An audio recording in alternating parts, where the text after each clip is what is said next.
ஊடகவியலாளர்களிடம் விசாரணை.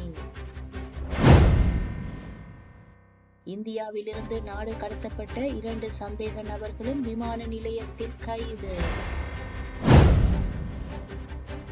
இந்திய கடற்தொழிலாளர்களின் அத்துமீறல்களை தடுக்க 27ஆம் திகதி யாழ் நகரில் போராட்டம். அமெரிக்கா நாடு கடத்திய இலங்கையர் உட்பட பலர் பனாமாவில் தடுத்து வைப்பு. தையிட்டு விகாரையை இடிக்க வாரீர் என முகநூலில் பகிரப்பட்ட பதிவு தொடர்பில் யாழ்ப்பாணத்தைச் சேர்ந்த 2 ஊடகவியலாளர்களிடம் பலாலி போலீசார் சுமார் 6 மணி நேரம் தீவிர விசாரணைகளை மேற்கொண்டு வாக்குமூலங்களை பெற்றுள்ளனர். தையிட்டு விகாரையை இடிக்க வாரீர் என நாடாளுமன்ற உறுப்பினர் கஜேந்திரகுமார் பொன்னம்பலத்தின் பெயரில் போலி முகநூல்களில் பதிவுகள் பகிரப்பட்டன.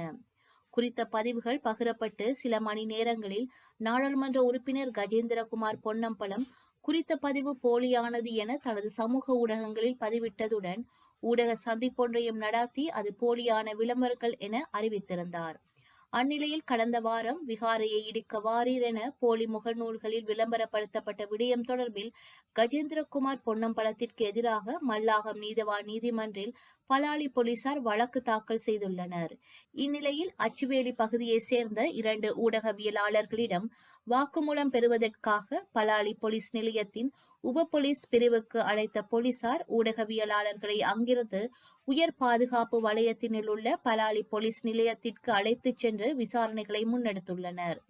2 ஊடகவியலாளர்களின் தொலைபேசிகளை பெற்று சோதனையிட்டதுடன் அவர்களிடம் சுமார் 6 மணி நேரம் தீவிர விசாரணைகளை முன்னெடுத்து வாக்குமூலங்களை பெற்றுக்கொண்ட பின்னர் குறித்த வழக்கு விசாரணைகள் தொடர்பில் தாம் அழைக்கும் போது போலீஸ் நிலையத்திற்கு சமூகம் அளிக்க வேண்டும் எனும் நிபந்தனையுடன் இருவரையும் போலீசார் விடுவித்துள்ளனர்.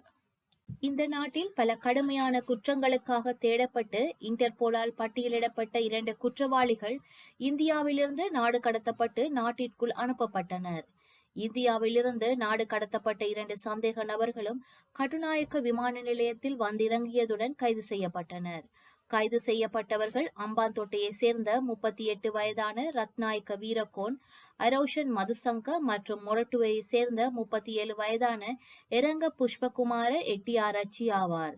துப்பாக்கி சூடு, கொலை மற்றும் பண மோசடி தொடர்பாக இலங்கை காவல்துறையினரால் தேடப்பட்டு வந்த இந்த 2 சந்தேக நபர்களும் இந்தியாவுக்கு தப்பிச் சென்று பின்னர் இன்டர்போல் பிறப்பித்த சிவப்பு அறிவிப்புகளின் அடிப்படையில் அந்த நாட்டில் கைது செய்யப்பட்டதாக குற்றப்புலனாய்வுத்துறை தெரிவித்துள்ளது.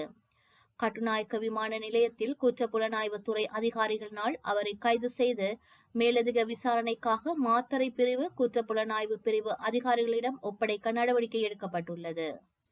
இந்திய கடற்தொழிலாளர்களின் அத்துமீறல்களை தடுக்க நடவடிக்கை எடுக்க கோரி எதிர்வரும் 27ஆம் திகதி யாழ் நகரில் போராட்டம் ஒன்றை முன்னெடுக்க உள்ளதாக தீவக கடற்தொழில் அமைப்பு தெரிவித்துள்ளது.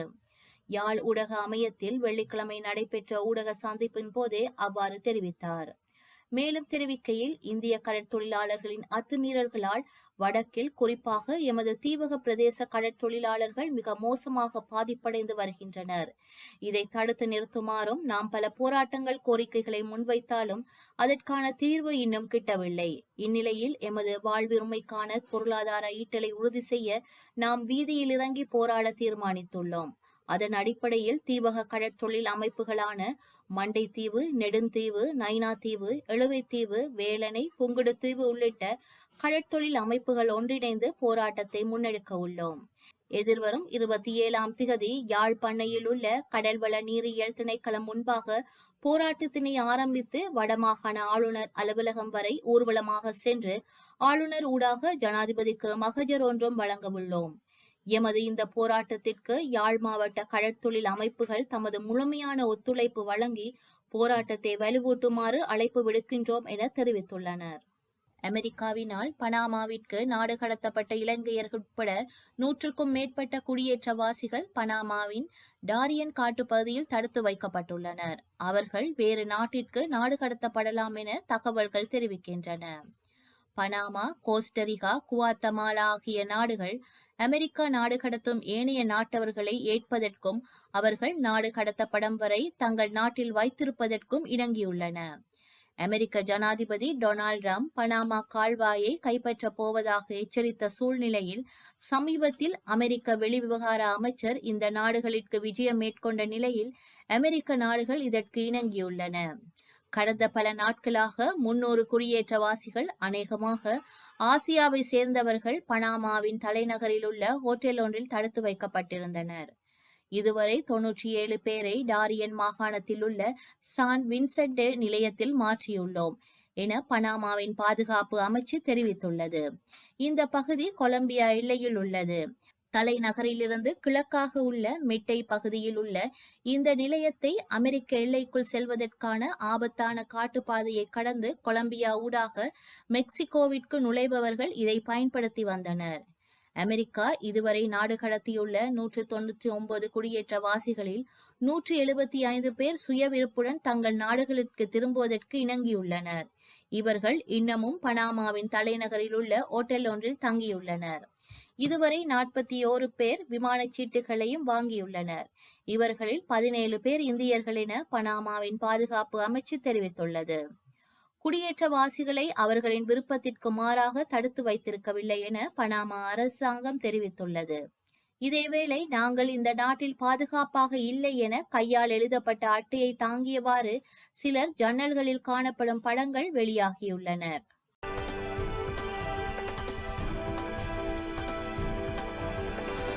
புதிய வகை வௌவால் கொரோனா வைரஸ் ஐ சீன குழு ஒன்று கண்டுபிடித்து பெரும் அதிர்ச்சியை ஏற்படுத்தியுள்ளது.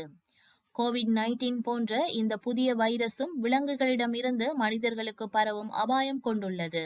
நச்சு உயிரியல் வல்லுநரான ஷி ஷெங்லி தலைமையிலான குழுவினர் மேற்கொண்ட ஆய்வில் புதிய வகை வைரஸ் பற்றிய தகவல்கள் வெளியாகியுள்ளன.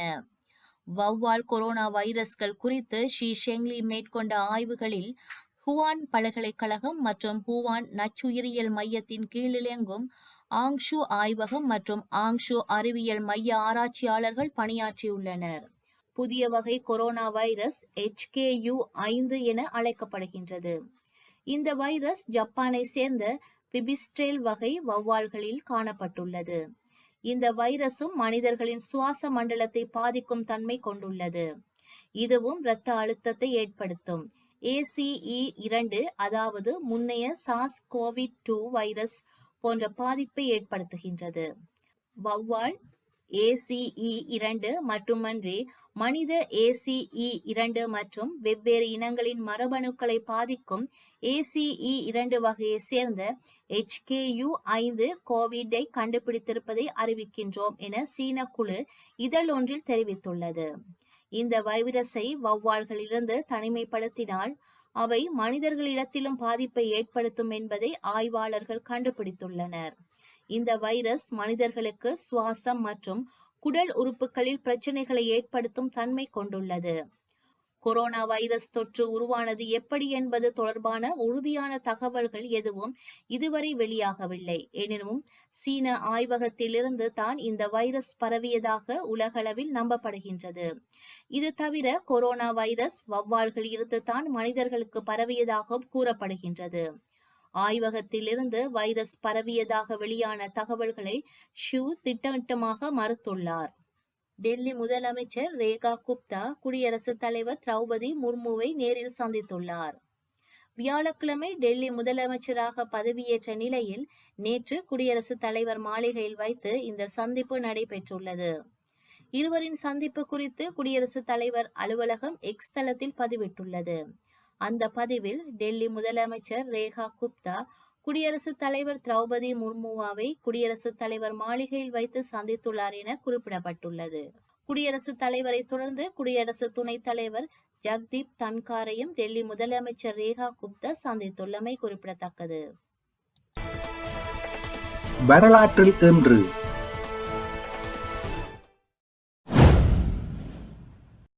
2002 அங்கோலாவின் அரசியல் தலைவர் ஜொனாசு சவும்பி இராணுவத்தினரால் கொல்லப்பட்டார். 2002 தமிழீழ விடுதலை புலிகளுக்கும் இலங்கை அரசாங்கத்திற்கும் இடையில் புரிந்துணர்வு ஒப்பந்தம் வவுனியாவில் கையெழுத்திடப்பட்டது. 2005 ஈரானில் கெர்மான் மாகாணத்தில் 4.6 அளவு நிலநடுக்கம் ஏற்பட்டதில் 700 பேர் உயிரிழந்தனர். 2006 பிரித்தானியாவின் சரித்திரத்தில் மிக பெரும் கொள்ளை கென்ட் நகரில் இடம்பெற்றது. 53 பவுண்ட்ஸ் மில்லியன் பணத்தை 6 கொள்ளையிட்டனர். செய்திகளை உடனுக்குடன் தெரிந்து கொள்ள உடனே சப்ஸ்கிரைப் செய்து பெல் பட்டனை கிளிக் பண்ணவும். மேலதிக செய்திகளை தமிழ் தாய் இணையதளத்தில் பார்வையிடலாம்.